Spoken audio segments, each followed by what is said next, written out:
तो चलिए देखते हैं, तुलना करते हैं। इंडिविजुअली हम लोग तुलना कर रहे हैं, इंडिविजुअली हम लोग यहाँ पर देख रहे हैं कि कौन बड़ा नेता है, कौन छोटा नेता है, वो भी आंकड़े के बुनियाद पर। आंकड़े की बुनियाद पर मैं पार्टी की बात नहीं कर रहा हूँ, एक बार फिर से मैं कह रहा हूँ कि मैं पार्टी की बात नहीं कर रहा हूँ, कांग्रेस पार्टी की बात नहीं कर रहा हूँ, एमएम पार्टी की बात नहीं कर रहा हूँ, क्योंकि Congress party no doubt MM party से बहुत बड़ी पार्टी है। लेकिन हम बात कर रहे हैं इन दोनों की इंडिविजुअल क्या कद है, इंडिविजुअल इन दोनों की क्या परफॉर्मेंस है, और उसके बाद हम लोग अंदाज़ा और आइडिया लगा लेंगे। सबसे पहले अगर बात करें एज की, तो राहुल गांधी का एज जो है वो 53 साल के हैं, यानी कि 53 ईयर्स ओल्ड जो है राहुल गांधी है, जबकि ज़्यादा कुछ खास नहीं है अंतर उम्र में। और असदुद्दीन ओवैसी जो है वो 54 साल के हैं। ये बात अलग है कि राहुल गांधी 53 साल में भी अभी कुंवारे हैं, जबकि असदुद्दीन ओवैसी साहब के जो है 54 साल की उम्र में इनके 6 औलाद है। पहली बार इन दोनों ने जो है एमपी का चुनाव एक साथ लड़ा था, एक ही साल लड़ा था, 2004 के अंदर जो है पहली बार राहुल गांधी ने भी चुनाव लड़ा था, और 2004 के अंदर असदुद्दीन ओवैसी ने भी एमपी पहली बार चुनाव लड़ा था हैदराबाद से। और इन्होंने जो चुनाव लड़ा था वो अमेठी से लड़ा था 2004 के अंदर। और हालांकि इससे पहले असदुद्दीन ओवैसी जो है वो विधानसभा चुनाव लड़ चुके थे और जीत चुके थे 2 बार। तो कुल मिलाकर इनके पास विधानसभा चुनाव का भी एक्सपीरियंस था, और इनके पास जो है ये पहली बार लोकसभा चुनाव लड़ रहे थे, वो भी अमेठी की सीट से, जो कि इनके खानदानी सीट कहा जाता है। इसके बाद देखते हैं क्या प्रदर्शन है। अमेठी की सीट पहले राहुल गांधी के बारे में देख लेते हैं, उसके बाद फिर असदुद्दीन ओवैसी के बारे में देखेंगे। 2004 के अंदर अमेठी से चुनाव लड़ते हैं और ये जीत जाते हैं। इसके बाद 2009 के अंदर एक बार फिर से अमेठी से चुनाव लड़ते हैं राहुल गांधी, और यहाँ पर भी जीत जाते हैं। 2014 के अंदर एक बार फिर से अमेठी से ही चुनाव लड़ते हैं, और यहाँ से ये सीट जो है ये जीत जाते हैं।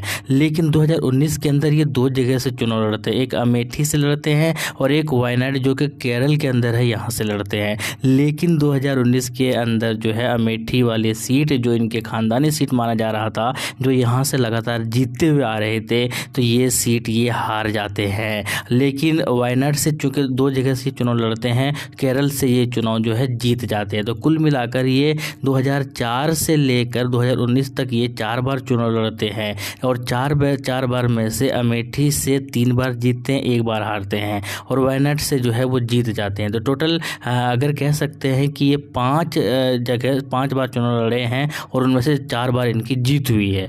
जबकि असदुद्दीन ओवैसी की अगर बात की तो 2004 के अंदर पहली बार ये चुनाव लड़ते हैं हैदराबाद से, वो जीत जाते हैं। 2004 के बाद 2009 के अंदर फिर से चुनाव लड़ते हैं 2000 हैदराबाद से, वो भी जीत जाते हैं। 2014 के अंदर चुनाव लड़ते हैं, वो भी जीत जाते हैं, और 2019 के अंदर चुनाव लड़ते हैं, वो भी जीत जाते हैं। तो कुल मिलाकर असदुद्दीन ओवैसी अभी तक एक भी चुनाव हारे नहीं हैं। जहां से चुनाव लड़ रहे हैं वो लगातार जीतते हुए आ रहे हैं, और जहां से राहुल गांधी चुनाव लड़ रहे थे वो जीतते हुए आ रहे थे। लेकिन 2019 के अंदर स्मृति ईरानी से ये चुनाव हार जाते हैं, अमेठी से, जो इनकी खानदानी सीट है। तो यानी कि ये आंकड़ा हम लोगों को बताता है कि भाई दोनों का एक ही तरह का सीट था, दोनों का सीट जो खानदानी ही सीट है। लेकिन राहुल गांधी एक बार हार जाते हैं, पिछला चुनाव हारे हुए हैं, जबकि असदुद्दीन ओवैसी अभी तक हारे नहीं है, बल्कि इनका परसेंटेज ऑफ वोट जो है वो बढ़ता ही चला गया है। तो इससे अंदाज़ा लगता है कि असदुद्दीन ओवैसी का कद बड़ा है या छोटा है, आप खुद अंदाज़ा लगाएंगे। इसके अलावा एक और चीज़ जो बहुत इंपॉर्टेंट है वो है संसद रत्न। असदुद्दीन ओवैसी को संसद रत्न के अवार्ड से नवाजा गया था 2013 के अंदर, यानी 2013 के लिए 2014 में जो है इनको संसद रत्न का अवार्ड से नवाजा गया था। 292 इन्होंने राष्ट्रीय जो औसत की तुलना में संसद में 1080 प्रश्न पूछे थे। तो आप समझ सकते हैं 70% पर उनकी उपस्थिति राष्ट्रीय औसत से 6% कम थी। तो लेकिन इनको जो है संसद रत्न के अवार्ड से नवाजा गया था असदुद्दीन ओवैसी को।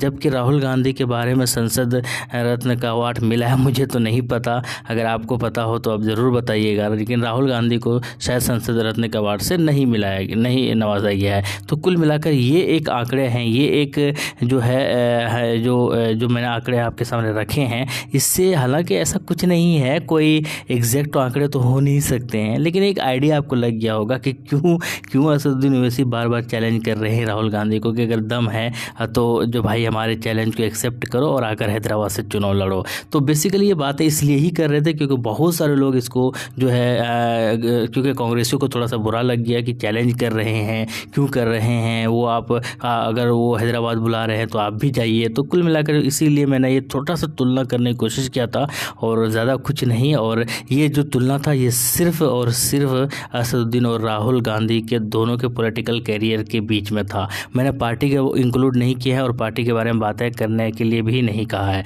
मैंने कहा कि कांग्रेस बहुत बड़ी पार्टी है नो डाउट, और एमआईएम उनके सामने बहुत छोटी पार्टी है, लेकिन इन दोनों के बीच बात हो रही थी तो इसीलिए इन दोनों के बीच मैंने तुलना करने की कोशिश की। आपकी क्या राय है कमेंट सेक्शन में बताइएगा। शुक्रिया, जय हिंद, लव यू।